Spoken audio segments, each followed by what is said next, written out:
Security you can feel. Intention you can carry. எல்லா வானிலை மாற்றங்களுக்கும் பெஸ்டா இருக்கும் இந்த ரூபிலெக்ஸ் பெயிண்ட்ஸ்.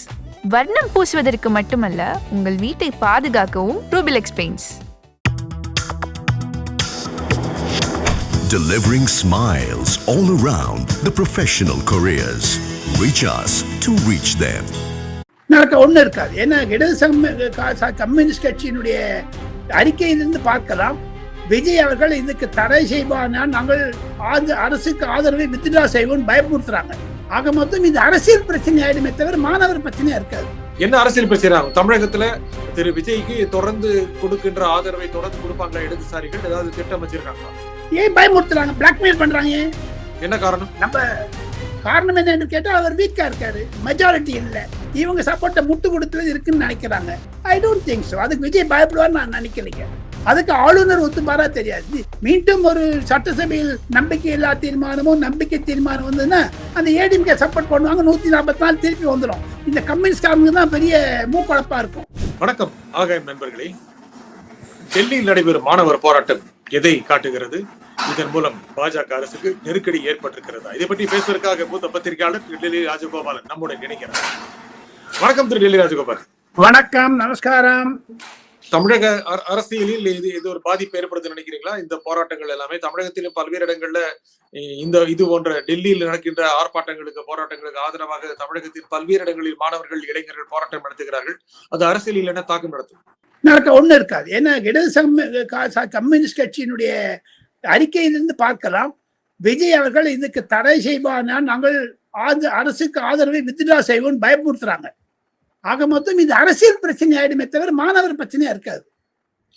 என்ன அரசியல் பிரச்சனை ஆகும்? தமிழகத்துல திரு விஜய்க்கு தொடர்ந்து கொடுக்கின்ற ஆதரவை தொடர்ந்து கொடுப்பாங்களா இடதுசாரிகள்? ஏதாவது திட்டம் வச்சிருக்காங்களா? ஏன் பயமுறுத்துறாங்க, பிளாக்மெயில் பண்றாங்க? என்ன காரணம்? நம்ம காரணம் என்னன்னு கேட்டா அவர் வீக்கா இருக்காரு, மெஜாரிட்டி இல்ல, இவங்க சப்போர்ட்டை முட்டு கொடுத்தது இருக்குன்னு நினைக்கிறாங்க. I don't think so. அதுக்கு விஜய் பயப்படுவார்னு நான் நினைக்கலைங்க. அதுக்கு ஆளுநர் ஒத்துப்பாரா தெரியாது. மீண்டும் ஒரு சட்டசபையில் நம்பிக்கை இல்லா தீர்மானமும் நம்பிக்கை தீர்மானம் வந்ததுன்னா அந்த ஏடிஎம்கே சப்போர்ட் பண்ணுவாங்க. 144 திருப்பி வந்துடும். இந்த கம்யூனிஸ்ட்காரங்க தான் பெரிய மூக்குழப்பா இருக்கும். ஆனா இன்னைக்கு தேர்தல் வருமா அப்படிங்கறதே மிகப்பெரிய சந்தேகமா இருக்கு. இடைத்தேர்தல் வருவதற்கான வாய்ப்புகள் தமிழகத்தில் உடனடியாக இல்லை. தேர்தல் எப்போ வரும்னு நினைக்கிறீங்க? 7 தொகுதிகள் காலியா இருக்கு. 7 தொகுதி 20 தொகுதி அனுப்புறதா வரும். இன்னும் 13 பேர் ராஜினாமா பண்ண வேண்டும் என்று முதலமைச்சர் வெயிட் பண்றாரு. அதனால திமுக ஒரு 5-6 பேரு, மற்ற கட்சிகள் இருந்து ஒரு 2-3 பேர் வந்தாங்கன்னா ஒரு 20 ஆச்சுன்னா படிச்சிடுவார் தேர்தல். திமுக வருவாங்களா? ஓ பன்னீர்செல்வம், மனோஜ் பாண்டியன், வைத்தியலிங்கம் போன்றவர்கள் வருவார்கள். அந்த 3 வந்துடும். அதுக்கப்புறம் அதை ஸ்டாலினே சொல்லிட்டாரு அவங்க கிட்ட, உங்களுக்கு ஆக்கோடாது நீங்க கிளம்பிடுங்கன்னு. அதே மாதிரி இப்ப KN நேருக்கு ஆதரவாக இருக்கிறதாக ஒரு 8 பேர் இருக்காங்க நான் கேள்விப்படுறேன். அந்த 8 பேர்ல 4-5 பேர் இப்படி வந்துருவாங்க. ஏன்னா எல்லாரும் அந்தந்த பணத்தை பாதுகாத்துக்கணும். விஜயச்சந்திரன் நாளைக்கு ஸ்டாலின் வந்தா ஸ்டாலின் பக்கம் போயிடுவாங்க. நீங்க அதிமுக இன்னும் சீட்டு காலியா நினைக்கிறீங்களா? ஆகும் நிச்சயம். அதிமுக சப்போர்ட் பண்ணிச்சு என்ன பண்ணுவீங்க? பட்ஜெட் போது 5ஆம் தேதி பட்ஜெட் சமர்ப்பிக்க இருக்கிறார். 5ஆம் தேதிக்கு அப்புறம் தமிழகத்தில் ஒரு அரசியல் மாற்றத்தை நான் பார்க்கிறேன். விஜய் அவர்களுக்கு ஒரு ஜனவரி பிப்ரவரியில தேர்தல் வந்ததுன்னா 20 சீட்ல வந்ததுன்னா அவர் குறைஞ்சது 10 சீட் 15 சீட் ஜெயிச்சிருவாரு. ஆக மொத்தம் அவருக்கு கம்ப்ளீட் மெஜாரிட்டி வந்துடும். வந்துடுச்சுன்னா காங்கிரஸையும் கயட்டி விட்டுருவாரு, கம்யூனிஸ்டும் கயட்டி விட்டுருவாரு, மதிமுகவும் கயட்டி விட்டுருவாரு, திருமாவளவனையும் கயட்டி விட்டுருவாரு. அந்த நம்பிக்கை அரசியல்வாதிகளுக்கு இருக்கிறது, பொதுவாக அப்சர்வர்ஸ். ஆனா அந்த நிலைமை வர்ற அளவுக்கு அந்த கூட்டணியில் இப்ப நீங்க சொல்ற ஒரு லைன் நீங்க சொல்லி ஒரு லிஸ்ட் சொன்னீங்களா, அவங்களா விடுவாங்களா? எந்த மெஜாரிட்டி வர மட்டும் விட மாட்டாங்க. மெஜாரிட்டி வந்துட்டு அவர் விட்டுருவாரு. இஷ்டம் தான் எல்லாம் போன்னுடுவார். அவர் வச்சுப்பாரு. அவர் பொறுத்த மட்டும் கூட்டணி ஆட்சி என்று பிரகடனப்படுத்தித்தான் வந்தார் எலெக்ஷன்ல சொன்னாரு I will have a joint ஏதாவது கோயலேஷன் கவர்மெண்ட். அதனால அவர் கண்டினியூ பண்ணுவார். இவங்களுக்கு ஆக்வர்டா இருக்கும். இப்ப பாருங்க, காங்கிரஸ் கட்சியினுடைய ஆதரவு வேண்டும் என்பதற்காக இந்த அரசாங்கத்திற்கு முட்டு கொடுப்பது காங்கிரஸ். அதற்கு சிறப்பு பிரதிநிதியாக ராகுல் காந்தியுடன் கண்ணு காது மூக்கு அது நம்பிக்கை உள்ளவராக இருக்கக்கூடிய பிரவீன் சக்கரவர்த்தி கடைசியாக ரமேஷ் சென்னித்தலாவை சென்னைக்கு அழைச்சிட்டு வந்தாரு. இப்ப அடுத்த 3ஆம் தேதி DK சிவகுமார் வரப்போறாங்கிறாங்க. இல்ல இவரு போறதா பேசியிருக்கு, திரு விஜய் போறதா சொல்றாங்க. அதே மாதிரி ரேவந்த் ரெட்டியோட போறதா பேசுறாங்க. ஆக மொத்தம் இந்த 3 மாநிலங்களும் எங்க காங்கிரஸ் ஆட்சியில் இருக்கிறதோ அங்கு விஜயை சுற்றி கொண்டு தமிழகத்தில் 40 சீட்டு, மற்ற மாநிலங்கள்லாம் சேர்த்தா சதர்ன் பார்ட்ஸ்க்கு 130 சீட்ஸ் இருக்குதுங்க. அதுல காங்கிரஸ் நினைக்கிறது 120 சீட் ஜெயிச்சிடலான்னு விஜய் இருந்தாருன்னா. அதுதான் ராகுல் காந்தியினுடைய மெகா பிளான். ஆனா அதுக்குள்ள பார்லிமெண்ட் டீலிமிட்டேஷன் வந்துருச்சுன்னா மொத்தமே இப்ப 130ங்கிறது 190 ஆயிடும். அப்போ 150 சீட் ஜெயிச்சிருவாங்க, நோ டவுட். 800ல வட இந்தியாவில ஜெயிப்பாங்க. Wait and watch. வட இந்தியாவில காங்கிரஸ் தம் இல்லைங்களே. என்னன்னா அந்த காக்ரோச் பார்ட்டிக்கு முதுகுல போவாரா அவரு, இல்ல விஜய் முதுகுல இருப்பாரா ராகுல் காந்தி? காரணம் ஸ்டாலின் முதுகுல இருந்து தாவிட்டாங்க, அது தள்ளிய. ஆனா இன்னும் திமுக நம்பிக்கை இருக்கு நினைக்கிறீங்களா, கூடிய சீக்கிரமே ஆட்சிக்கு வந்துடலாம் அப்படின்னு? அது எனக்கு நம்பிக்கை இல்லைங்க. அவன் இருந்தாலும் சரி, எனக்கு நம்பிக்கை இல்லை. மத்திய அரசு விடாது, ஒன்று. இரண்டாவது, எடப்பாடி பழனிசாமி கிட்ட வீக் ஆயிடுச்சு. ஸ்டாலினுடைய எண்ணிக்கை அப்படியே இருக்குது, எடப்பாடி எண்ணிக்கை குறைஞ்சின்னு வருது. அவங்க 2 பேரும் சேர்ந்தாதான் அந்த வரும். திருப்பியும் இதே பொதுமக்கள், தமிழக வாக்காளர்கள் 8 கோடி 5 கோடி வாக்காளர்கள் மீண்டும் அந்த திருமாவளவன், கம்யூனிஸ்ட், மதிமுக, காங்கிரஸ், திமுக பக்கம் வந்ததுன்னா நம்பிக்கை போயிடும். அதனால ஸ்டாலின் எடுக்க மாட்டார், கை தொட மாட்டார். அப்போ திமுகக்கு என்ன வழி இருக்கு? ஒரு தனியாவே டிராவல் பண்ணுவாங்களா, இல்ல கூட யார் இருப்பாங்க? கூட பிரேமலதா இருப்பாங்க. பிரேமலதா இந்த பக்கம் வந்துருவாங்க கொஞ்ச நாள்ல.